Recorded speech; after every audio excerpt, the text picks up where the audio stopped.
আল্লাহ পাক ফরজ করে দিয়েছেন। কোন কোন মালের উপরে যাকাত ফরজ? 8 প্রকার মালের উপরে আল্লাহ পাক যাকাত ফরজ করে দিয়েছেন। 1 নাম্বার হলো নগদ টাকা পয়সা, স্বর্ণ অথবা রৌপ্য, তারপরে গবাদি পশু, তারপরে ক্ষেতের ফসল, ব্যবসায়ী মাল, ব্যবসার মাল, গবাদি পশু, নগদ টাকা অথবা নগদ স্বর্ণ রৌপ্য, আর হলো ক্ষেতের ফসল। 4 প্রকার। 4 প্রকার মালের উপরে আল্লাহ পাক যাকাত ফরজ করেছেন। ক্ষেতের ফসল 750 কেজি, 750 কেজির কম হলে যাকাত ফরজ নয়, হাক্কুম মালুম নয়, হাক্কুন লিসাইল ওয়াল মাহরুম, ওখান থেকে তার ইচ্ছা মতো দান করবে, নির্ধারিত অংশ নয়।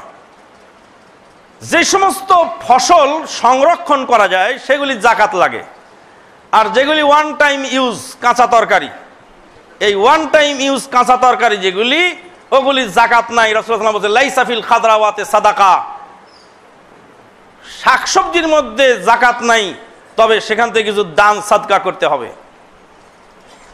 গবাদি পশু 30টা ছাগলের কম হলে যাকাত ফরজ হয় না, 40টা ছাগলের কম হলে যাকাত ফরজ হয় না, 30টা গরুর কম হলে যাকাত ফরজ হয় না, 5টা উটের কম হলে যাকাত ফরজ হয় না। স্বর্ণ 7.5 তোলা আর রৌপ্য হলো 52.5 তোলা। আর টাকা দুইটার যে কোনো একটা অংশ আপনি হিসাব করে ধরতে পারেন, তবে সতর্কতার জন্য রৌপ্যের হিসাব ধরাটাই উত্তম। আরুজুত যারা ব্যবসায়ী মাল, যে সমস্ত মাল আপনি ব্যবসা করেন সেগুলি যাকাত দিতে হবে। আপনি যদি জমির ব্যবসা করেন তাহলে জমি হলো আপনার মাল, পুরা জমির হিসাব ধরে যাকাত দিতে হবে। যিনি প্লটের ব্যবসা করেন, প্লট তার আরুজুত যারা।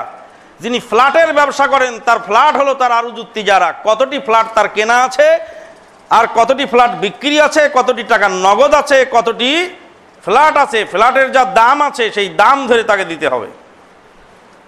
যেই বাড়ি ভাড়া দেওয়ার জন্য করা হয়েছে সে বাড়ির যাকাত নাই, যেই গাড়ি ভাড়া দেওয়ার জন্য খরিদ করা হয়েছে সে গাড়ির যাকাত নাই, সেই গাড়ির সম্পদ যেটা আসবে ওটার যাকাত হবে। কিন্তু যেই গাড়ি শোরুমে রাখা আছে বেচার জন্য, শোরুমে যতটি গাড়ি আছে সব গাড়ির দাম ধরে যাকাত দিয়ে দিতে হবে। যখন জিনিস চেঞ্জ হয়ে যায় তখন বিধানও চেঞ্জ হয়। আপনি জমিন কিনে রাখছেন, প্লট বানিয়ে রাখছেন, এবার প্লটের যাকাত হবে, প্লটের যা দাম হবে সেই দামের টাকা অনুযায়ী আপনার যাকাত দিতে হবে। এবার ওই প্লটের মধ্যে আর কিছু ধানও আবাদ করা হয়েছে, প্লট কিনে রেখেছেন বেচার জন্য, তাহলে প্লটটা হলো ব্যবসার মাল। আবার ওই প্লটে আবার ধান লাগানো হয়েছে, কিছু ধান পাওয়া গেছে যা 750 কেজির বেশি, এবার ধানের যাকাতও দেওয়া লাগবে। কারণ প্লট বেচে একবার লাভবান হবেন, আবার ধান লাগায় আর এক লাভবান হচ্ছেন, ধানের যাকাত আলাদা দিতে হবে। ধানের যাকাত দিয়ে ধান ঘরে তুলেছেন, এবার ধান বিক্রি করে যখনই ক্যাশ টাকা করলেন আবার ক্যাশ টাকার যাকাত দেওয়া লাগবে। বছর পুরার পরে সাথে সাথে দিতে বলেনি। ধান যখন কাটলেন তখনই ধান উঠে আসলো, ধানের যাকাত দিয়ে তুলে আনলেন। এবার তুলে আনার পরে এবার ধান বিক্রি করে টাকা যখন ক্যাশ হয়ে গেল, এবার ক্যাশের হিসাবে চলে গেল।